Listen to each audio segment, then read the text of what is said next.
be in Ecclesiastes chapter 1 this morning.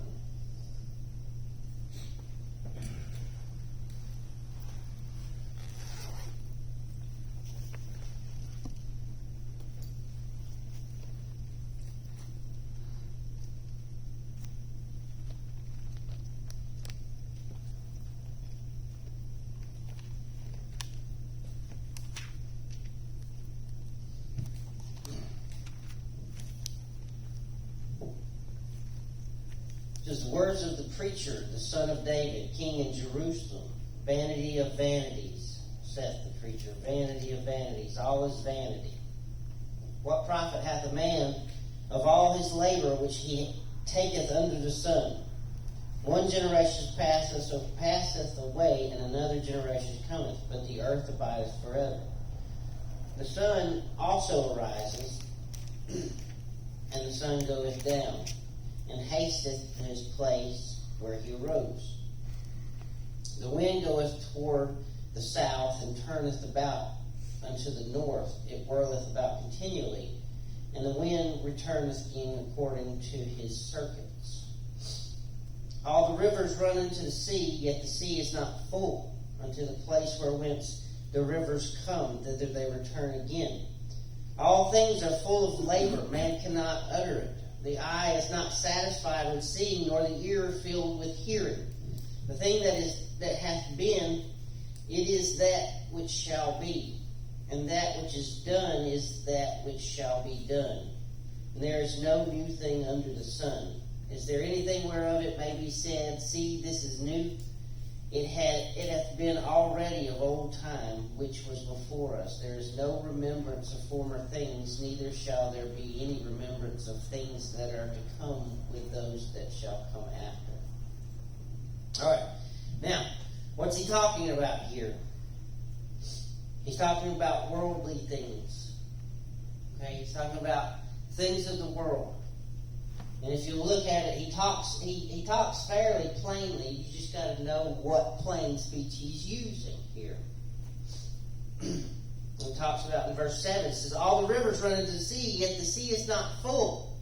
Unto the place where whence the rivers come, thither they return again. Saying that it doesn't matter how many gallons these rivers dump into the seas never fill up. They never fill. Okay? Due to the process in which it happens, it's just, it evaporates, goes back where it started, runs back down.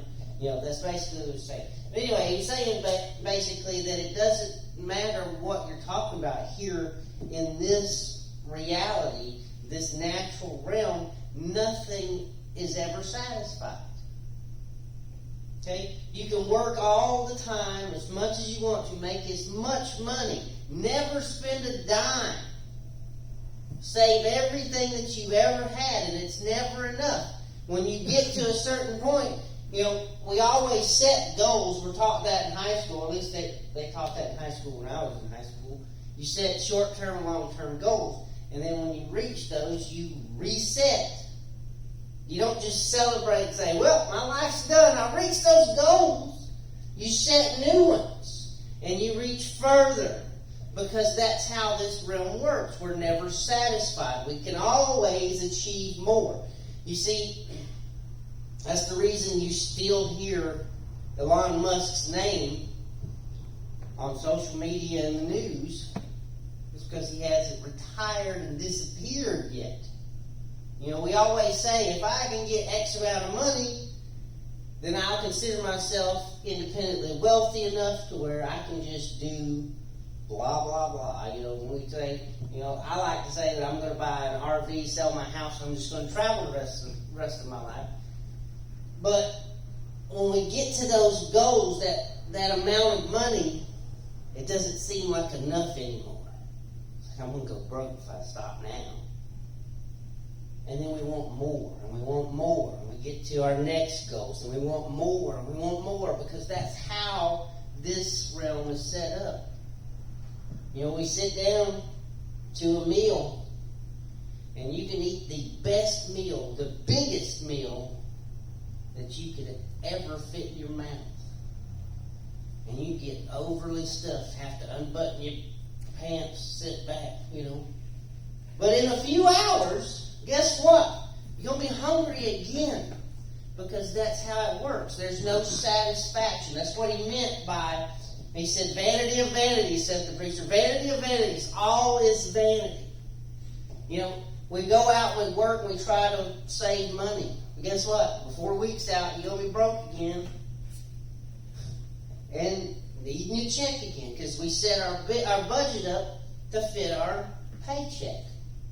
Most of us. And we're never satisfied. We're never satisfied. Why?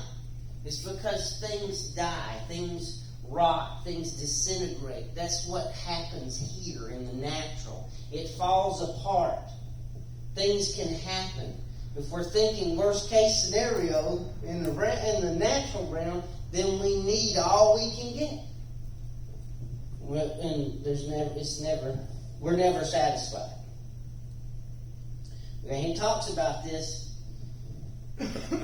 through all of this. Okay? He says all things are full of labor, man cannot utter it. The eye is not satisfied with seeing, nor the ear filled with hearing. You see, the eye was made for seeing. It was created for that one job. It takes in light, it picks up reflections and whatnot, however it works. It flips it upside down for some reason.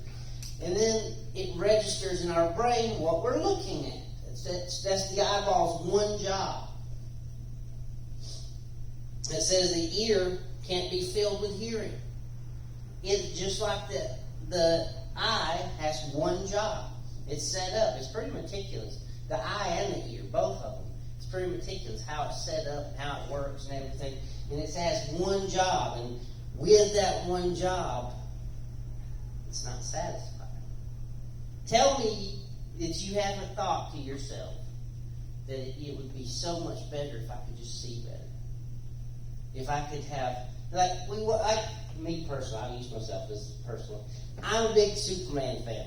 Not a big fan of the new movie out, but the comic books. I like Superman. I've always liked Superman.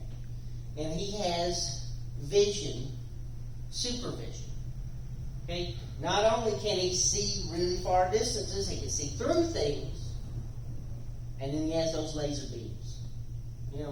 My eyeball, as a human being, is a remarkable thing. If you really look into it, how it works, and the inner workings of how it works, it is an amazing ordeal.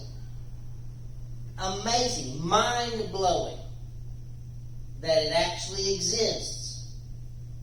And as mind-blowing and wonderful as that is, I sit there thinking, man, it'd be so cool to be able to see like Superman, because I want more. I'm never satisfied, because that's how this realm works.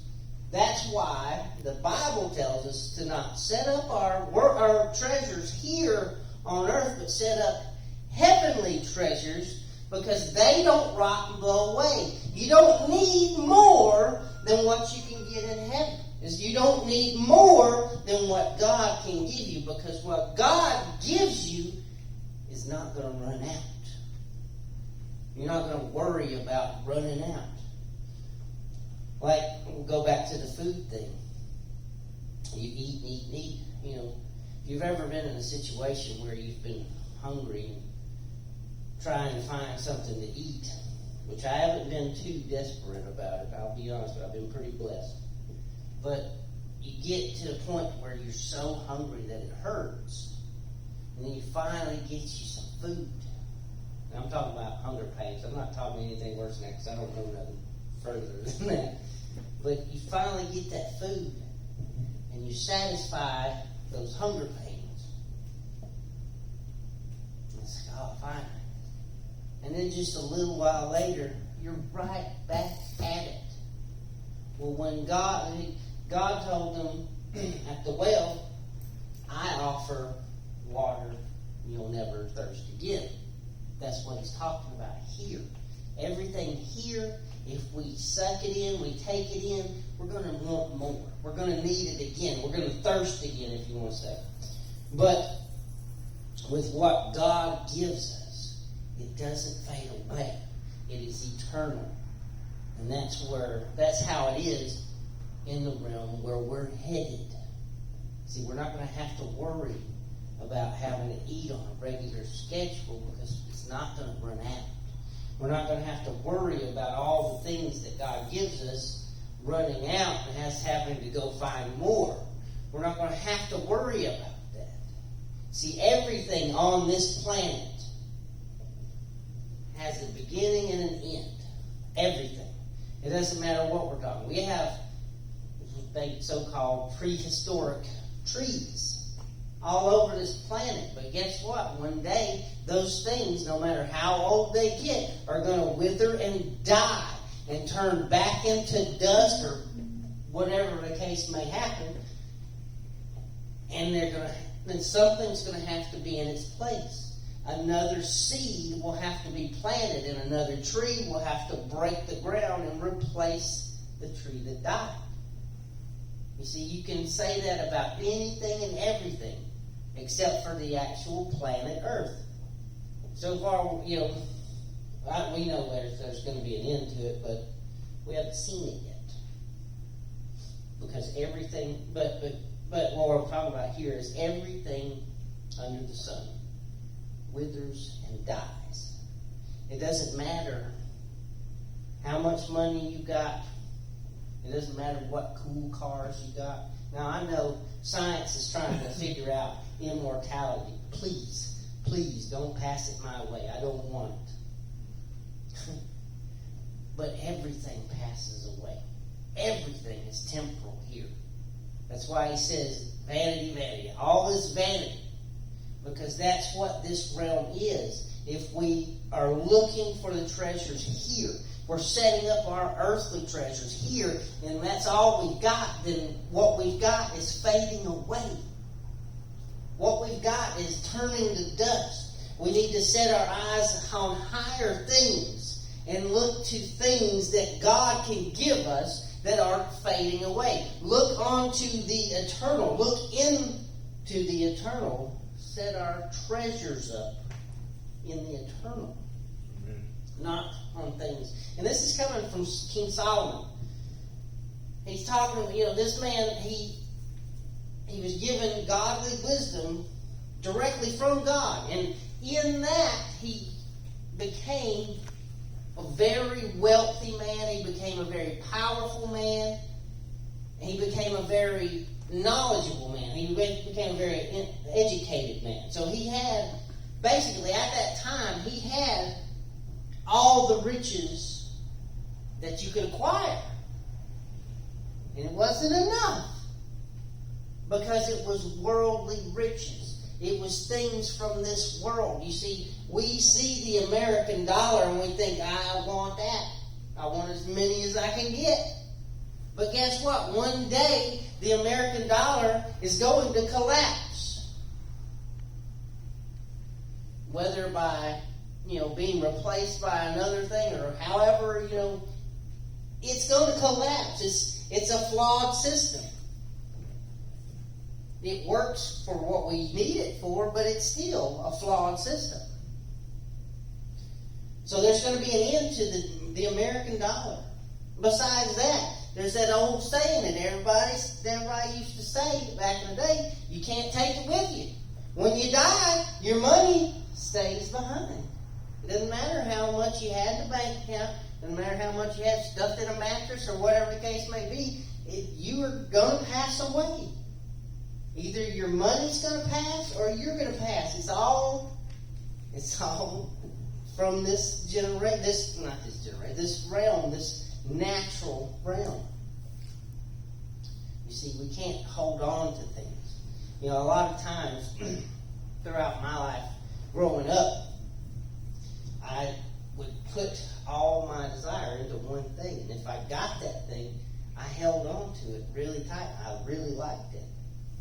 And when that thing broke or died or whatever, it really hurt me. It hurt me because I was so attached to this temporal thing, this temporary thing that's taken up space in my life. And I should have known that it was temporary to begin with and not gotten attached. But see, I was a kid and I wanted to be attached. But through life, a lot of our hurt comes from that, being attached to things or people here in this realm, and when we lose them, it hurts us. But it's all vanity. It's all going through the same cycle. Like he said, there's nothing new under the sun. Nothing new. There's nothing that's happening in this natural realm today that didn't happen at the beginning. It's all the same. Everything works the same. It's the same atoms. It's the same, whatever. All the same particles that make up everything is the same particles that made up everything in the beginning. It's all the same. So we're not taking on new adventures. We're just leading the same adventure over and over and over that our ancestors did and that our later on generations will have to do later. There's nothing under the sun. We should learn from the things that we see and set our sights on higher things. Set our treasures in heaven, our heavenly treasures. And let go of what's down here. You see, Solomon in his wisdom started to realize this. And if you'll look, but you don't have to go there now, but if you'll look, chapter 2, you see that was chapter 1 through 11. Then you go to chapter 2, 1 through 11, and it's the same thing. It's different words, of course, as he's using different examples, but he's talking about the exact same thing, how everything is temporary and everything's vanity because it's going to pass away eventually. You can only hold on to things for a certain amount of time. You see, we need to look to God. You see, he mentions labor. And he mentions working. And it seems like he's an anti-work advocate. But he's talking about working yourself to death for material things, for worldly things. And I'm not going to sit up here and tell you I'm preaching against having a job. I'm not. That's not what he was talking about. That's not what I'm talking about. You see, yeah, we work because we have to. It's a necessity to have money to pay bills and to get by. We got to buy groceries. We got to do things. Common sense. But working so that we can afford the new sports car so that we can get a boat or whatever, you know how people are, because we're all the same. We shouldn't set our sights so solely on things. Like when I was a kid, I didn't have no bills, so I'd work. I'd save my money up for specific things, and that's what I did. I dedicated myself to the goal of buying that materialistic thing. That's what he's teaching against. Not on that level, but if you are not careful doing that, the material things can become a god or an idol to you, and that's what you spend. You spend in indentured servitude trying to get those things, and then they become a tripping hazard, and then before you know it, they're a complete blockage from you to God. And that's what he's talking about here. You labor and labor and labor. What are you laboring for? Vanity. For things that are just going to turn to dust eventually anyway. But if we go in there every day, like we go in our job, and we dedicate everything that we do to God, and we do it as unto God, then it makes it less vain. It makes it less unnecessary. It makes it less monotonous. Because we're doing it for God. We're doing it to bless God. For when, we do it so that when someone says, you did a great job today, we can say, that goes to you, God, because I was doing that for you. Because your servant was doing the work for you. I was told I was doing a good job because I was doing it for you. See, we have to have an internal mindset, a spiritual mindset. That's why it teaches to do that, is so that we're not setting our sights so low that the things that we're working for are temporary. I hope I said something to bless you this morning. If there are any comments or questions?